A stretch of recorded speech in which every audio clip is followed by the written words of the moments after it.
రాష్ట్రంలో పౌర సేవలను అమ్మకానికి పెట్టిన కూటమి ప్రభుత్వం.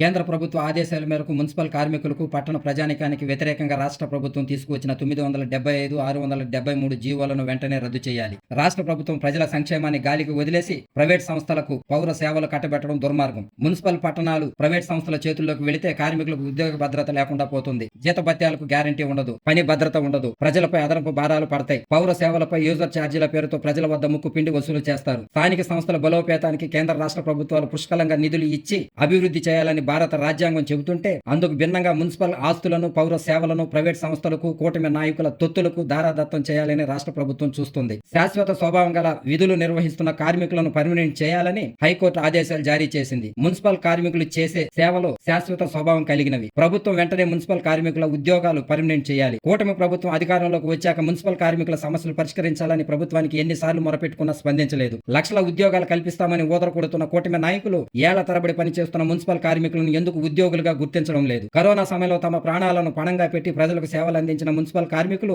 ఏళ్ల తరబడి మలినాలను ఎత్తుతూ, మురుగులో మగ్గుతూ తమ ఆరోగ్యాలను పణంగా పెట్టి ప్రజల ఆరోగ్యాలను కాపాడుతున్నారు. స్వచ్ఛ భారత్, స్వచ్ఛ ఆంధ్రప్రదేశ్ అంటూ మున్సిపల్ కార్మికులతో వెట్టి చాకిరీ చేయించుకుంటున్నారు తప్ప వారి సేవలను గుర్తించకుండా ప్రభుత్వాలు మోసం చేస్తున్నాయి. మున్సిపల్ కార్మికులు రాష్ట్రానికి అందించిన సేవలను, వారి శ్రమను గుర్తించి కాంట్రాక్ట్ అవుట్ సోర్సింగ్ విధానాలను రద్దు చేసి మున్సిపల్ కార్మికులను పర్మినెంట్ చేయాలి. మున్సిపల్ కార్మికులకు, పట్టణ ప్రజలకు, పురపాలక ఆస్తులకు నష్టం కలిగించే 975, 673 జీవోలను రాష్ట్ర ప్రభుత్వం వెంటనే ఉపసంహరించుకోవాలి.